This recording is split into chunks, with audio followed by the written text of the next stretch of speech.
Bro, how weird was this?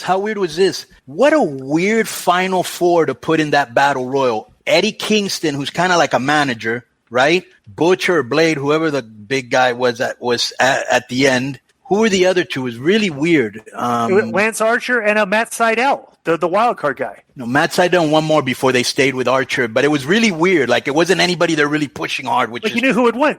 Yeah. You knew the finish, like right when that happens. So. The crazy thing about that big Eddie Kingston promo that all these younger fans were like loving, like I really like realized like that my age at that point, because it was quite clearly a ripoff of Bret forming the Hart Foundation in 1997, even to the hug and the wink at the camera. He stole the entire thing, which Bret did. Somebody wrote that. Yeah, I didn't remember that. Yeah. So I'm watching the entire thing, and this is just a watered-down, worse version of what Bret took 10, 15 minutes to do properly, and it's one of the best things that Bret did when he formed the Hart Foundation, and Owen and Davey's crying, and these guys just go and butcher it, and these new fans are absolutely loving it and saying that he's the greatest talker in the business. He's not at all. He's just a guy who's been watching for a long time, and he just stole what Bret Hart did when he formed the Hart Foundation in 97, and if guys are listening to the show, you can now, if you're obviously younger than me, you can go back and check this out on YouTube, and you'll see that it's exactly replicated. So no, Eddie Kingston isn't this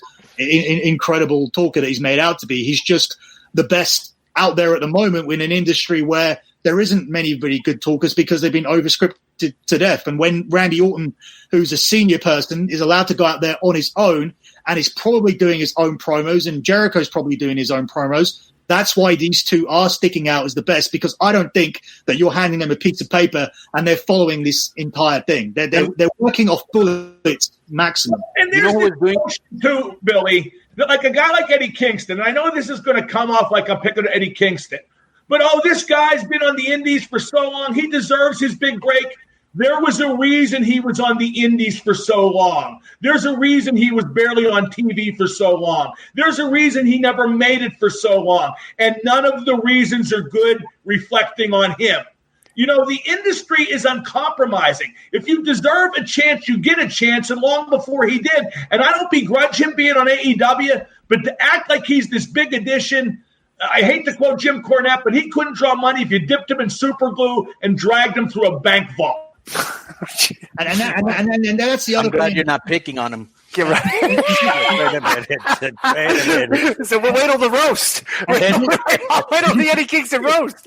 Right? Tony Khan walked out.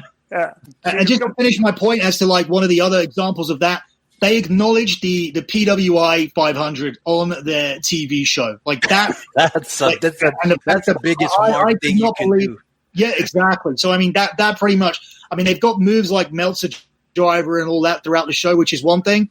And as I said, they continue to bring in these people, and there's no reintroduction to anybody. I mean, Brian Pillman's kid, there's a story behind there. As I was saying on Vince's show, the last time that most people saw Brian Pillman's kid, it's when Vince McMahon dragged Melanie Pillman onto TV to talk about Brian dying like the day before. And there's a curiosity that people have. What happened to those kids? Well, he's been on an 8-man tag on AEW with no introduction.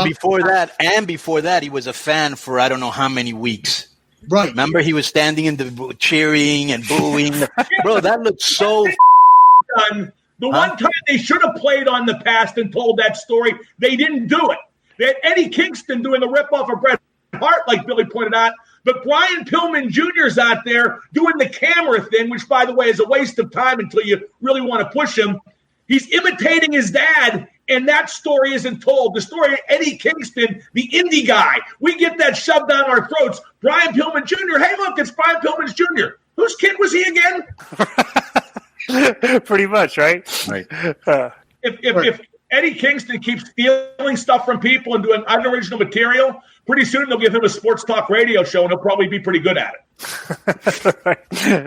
He can cut good promos because he cut good promos with me in Impact. But what Billy's bringing up is true because I saw people on Twitter saying that same thing about Bret Hart. Yeah, I didn't know that. I don't resent him getting a shot, and I acknowledge he's pretty good. Oh, he's about to get buried. Do it. Go ahead. Like Buddy Rogers dipped in the Grand Wizard. It's just not that big a deal. Right. That was the part of it with me as well, because the thing is that, okay, he went up there, he cut a promo, he copied something that was 23 years old, which is fine because obviously this business recycles all of the time. There's only so much that you can do. But the fact is, it was more the response to it. It was more the fact that it was said that this was the best promo in the year and Eddie Kingston's the best promo and things of that nature. And then when I watched what it actually was, I mean, it was done, as I said, even to the point with the hug, the look to the camera. A wink. Yeah. Yeah, it was all stolen. It was all completely stolen. So, well, that's the thing too. The thing that bothers me about AEW. I got nothing. I don't really have much of a problem with the company. It's the fans' reaction and the fanboys' reaction that kind of, that they're trying to like bully you into like agreeing how great the stuff is.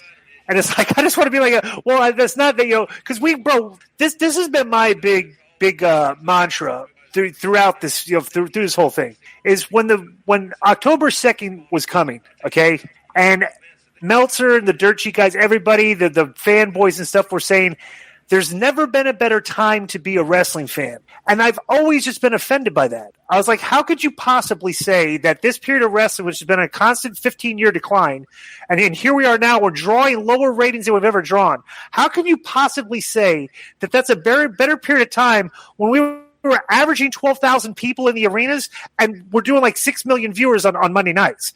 There have never been less people in America watching wrestling than right now. Never. Right. Less people than right now. And we want wrestling because we do these podcasts, okay? We want a bigger audience because if more people are watching wrestling, wrestling will grow. We're trying to point out some of the reasons that the wrestling audience is declining and people look at us like we don't know what we're talking about. Is and that like, I thought we were just trying to kill some time. No, that's what I'm saying. So I just sit there and say, like, bro, we're trying to tell you the mistakes that you're making that is costing fans from watching these shows, and people look at us like we don't know what we're talking about. And I'm like, it's very frustrating. It creates a combative kind of like atmosphere for me because I want to point out the things that I see wrong more than I want to point out the things that I see they're doing right. Okay, there's a lot of things that are good in wrestling. I won't deny that, but I just see a lot of rookie mistakes, basic mistakes, and it's like I'm constantly fighting with the fans. We're kind of fighting with these people that think everything's great, that think that thought there was a boom period. Let me point this out. We thought there was going to be a boom period. Remember when they were talking about that when October 2nd was coming around? We're going to have a boom period. You take the audience of the wrestling audience, okay, was about 2.7 million fans on SmackDowns on Friday nights. They drew a big number that weekend because The Rock was on the show. He drew like 1 million more people. But the maximum number of fans who were watching wrestling shows were 2.7 million. Okay, Raw was down to like 2.2, and the first Wednesday night combined wrestling audience was 2.3 million people. Okay, we're supposed to be seeing a boom period now. I know COVID's happened. Okay, but there's other things that have not been affected by COVID in the TV industry. We're fast forwarding now. The combined audience on Wednesday nights is like 1.5 million people. So the boom period has resulted in a 40% loss of the fans over a 10-month period. And people are still trying to sit there and tell me that there's never been a better time to be a wrestling fan. And I'm like asking, well, where did all the fans go? I go, if this is a great time for wrestling fans, why are the fans not engaging in this? And I said, maybe the reason is the things that you think the reasons are them that should increase fans are actually causing the decrease in fans. And we're just every week, that's what we talk about here. It's crazy.